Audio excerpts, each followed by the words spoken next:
Let's go, fantasy football fans. We're going to do our preview tonight of the Dirty O and IDP 411 combined with the Colts versus the Bills.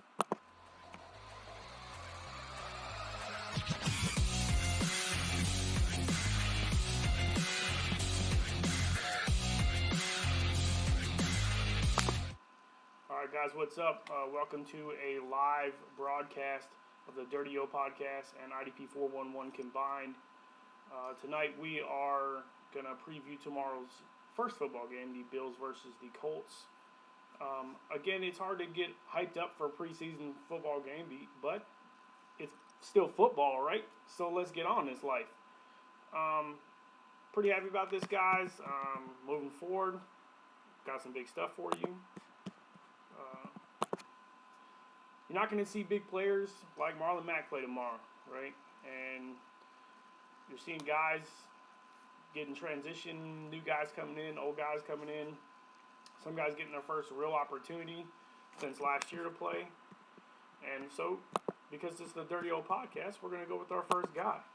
And that's my guy, Devin Singletary. Really high on this kid. I think he has a lot of potential. I think he is the heir apparent in the Buffalo Bills offense. And he's getting actually a lot of carries right now.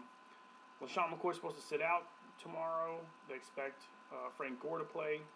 And I think you're going to get a heavy dose of Devin Singletary. And you know me, I'm all about the chances of you having if you got a chance, do what you can with that chance. And I think Devin Singletary is about to show out tomorrow. I hope he does. I'm a fan of the kid. So let's see what he's got. You know, and with the other side of the ball, offensive side, we're going to go with a guy who isn't a rookie, but has a lot of opportunity to show out and become the number 2, and that's Deon Cain. A little background on Deon Cain. He got injured last year, tore a ligament in his knee, real early in camp, and nobody got to see him. But he was very highly touted out of Clemson. Probably one of the main reasons they won a national championship against Alabama was Deon Cain, because the kid catches everything. I mean, he's the real deal. And he switched from number 8 to number 11. If you didn't know, now you know. Pretty cool to see this kid. He's apparently been showing out in camp already.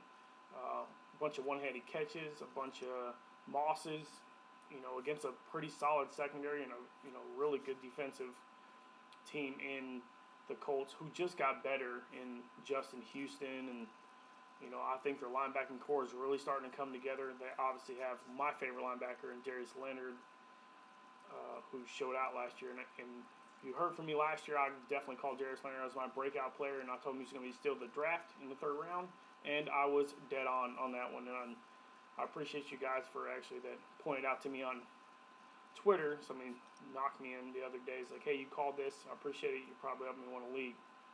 I got second in my league, calling Darius Leonard out, but I did take the team out 0-2 in my IDP league. Pretty happy about that kid. I really think he's got a good chance. We'll see what happens.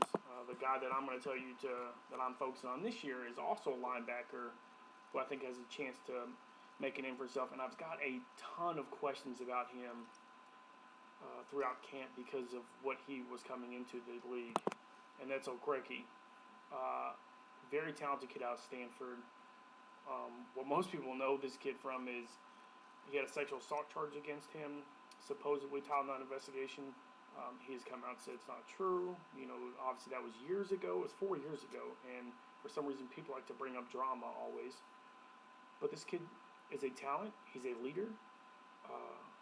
I think that he's going to push Walker for all he wants to get in playing time.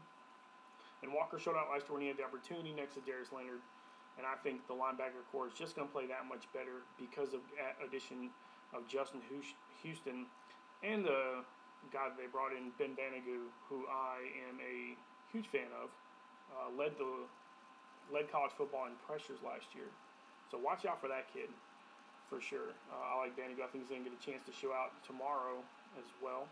So we'll see Okereke and see what he can do. See what we're about with that kid. The other side of the ball, we're looking at with the Bills is a guy that everybody knows I'm very high on, and he's my favorite player to come out of the draft because he whooped the piss out of Oklahoma when he actually got to play his natural position at Houston, and that's Ed Oliver.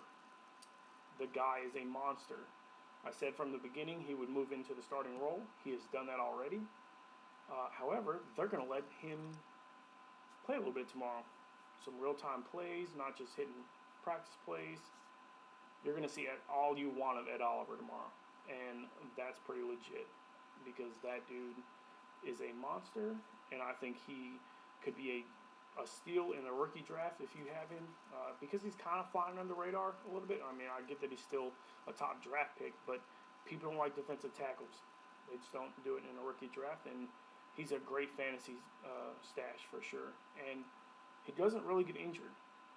I get that he had a small injury last year that held him out of a couple games, but I'll be honest with you, I think he was doing mostly because his coach is an asshole. So we'll go with that. Guys, I'm pretty excited about tomorrow's game, and heck, it's football, right? I mean, it's not the Hall of Fame game. It's actually, let's get into this. That's like 7 games tomorrow, but the only 2 televised games are the Bills and Colts, and the Seahawks are also playing tomorrow, who, if you really need to check something out, Blair's going to play a lot for the Seahawks tomorrow. His coach already said that.